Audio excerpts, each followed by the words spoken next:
मैं अब क्या करने वाला हूं, एक छोटा सा ऑडियो प्ले करूंगा यहां पे डॉक्टर एपीजे अब्दुल कलाम का। आप में से कितने लोगों ने, उनकी एक ऑटोबायोग्राफी है यूट्यूब के ऊपर जो गुलजार ने बोली, गुलजार साहब ने, कितने लोगों ने सुनी है? किसी ने नहीं। देखो क्या हो रहा है। हनी सिंह के गाने कितने लोगों ने सुने हैं?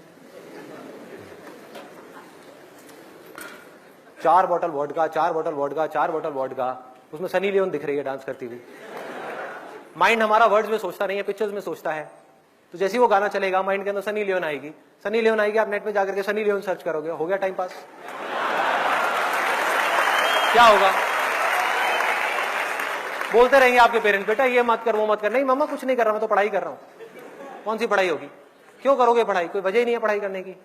If you need a reason to do something extraordinary, you need a purpose. जीने की कोई वजह चाहिए, कोई इंस्पिरेशन चाहिए। कौन है, कहां से आएगी वो? I strongly recommend you all, strongly recommend you. इतना स्ट्रांगली मैंने कभी अपनी लाइफ में किसी के लिए रिकमेंड नहीं किया।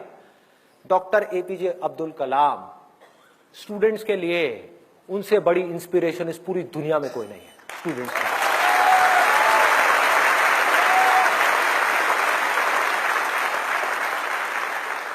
प्ले कर दो एक बार, ऑडियो प्ले कर दो।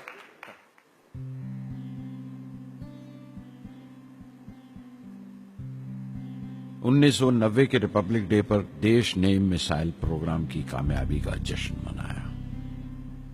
मुझे पद्म विभूषण से नवाजा गया और डॉक्टर अरुणाचलम को भी। 10 साल पहले पद्म भूषण की यादें एक बार फिर हरी हो गईं। रहन सहन मेरा अब भी वैसा ही था जैसा तब था। 10 बाय 12 का एक कमरा किताबों से भरा हुआ और कुछ जरूरत का फर्नीचर जो किराए पर लिया था। फर्क इतना ही था कि तब यह कमरा त्रिवेंद्रम में था, अब हैदराबाद में। वेटर मेरा नाश्ता लेकर आया, इडली और छाछ, और आंखों में एक खामोश मुस्कुराहट मुबारकबाद की।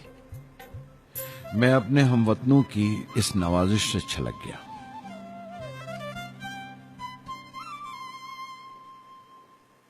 मैं जानता हूं कि बहुत से साइंसदान और इंजीनियर मौका मिलते ही वतन छोड़ जाते हैं, दूसरे मुल्कों में चले जाते हैं ज्यादा रुपया कमाने के लिए, ज्यादा आमदनी के लिए।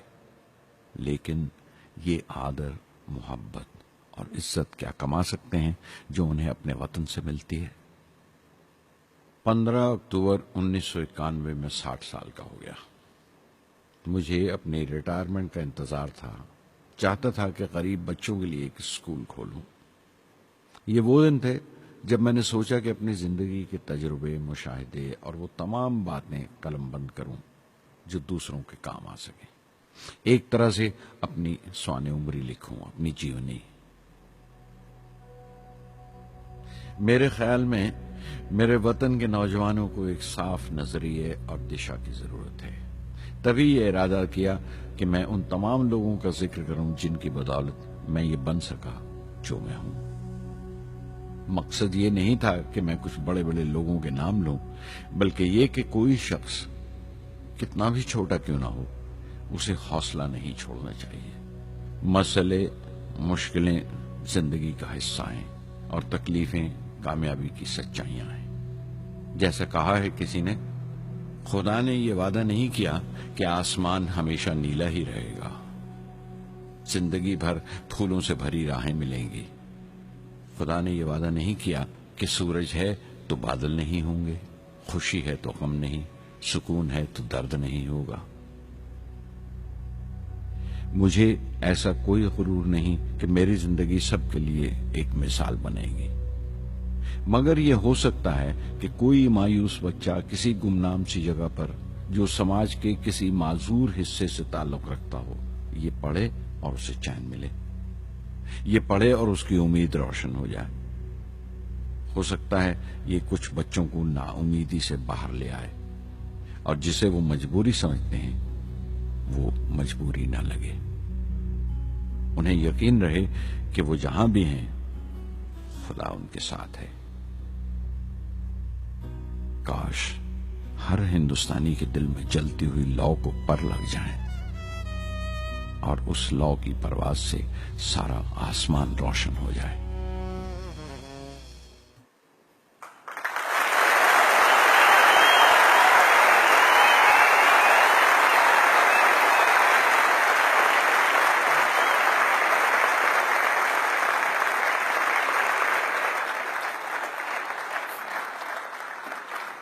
देखा क्या है? हाँ,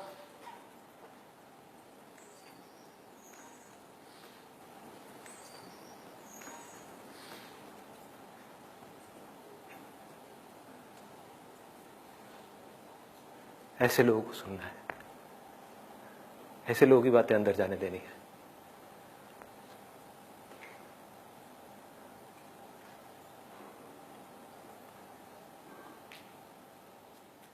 सोचो अगर आपकी भी सोच ऐसी हो जाए तो क्या होगा? सोचो।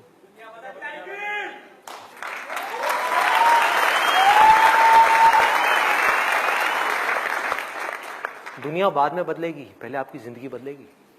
सबसे पहले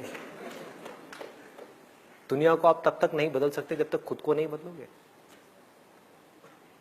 एक बार अंदर ये पनप गया ना, मुझे भी कुछ ऐसा करना है यार, कुछ तो करना है, हौसला बनना है दुनिया के लिए। चाहे कुछ लोग ही मेरे को देख करके इंस्पायर हो, कुछ करना है। ऐसी थोड़ी आया और चला गया, क्या है? कुछ करना है। ऐसे लोगों को सुनना है, ऐसे लोगों की ऑटोबायोग्राफीज को सुनना है और उसकी गहराई में जाना है। The more you do it, the more you will get energy to make the impossible possible.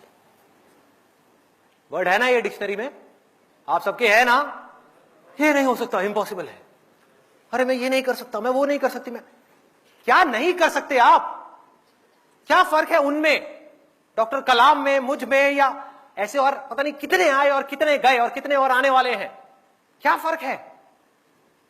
एक झूठ है जो जाकर के आपके दिमाग में किसी ने घुसा दिया है कि फर्क है, फर्क है, फर्क है, उनके अंदर कुछ स्पेशल है, उनके अंदर कुछ स्पेशल है। अरे किसी के अंदर कोई स्पेशल नहीं है, कुछ नहीं है।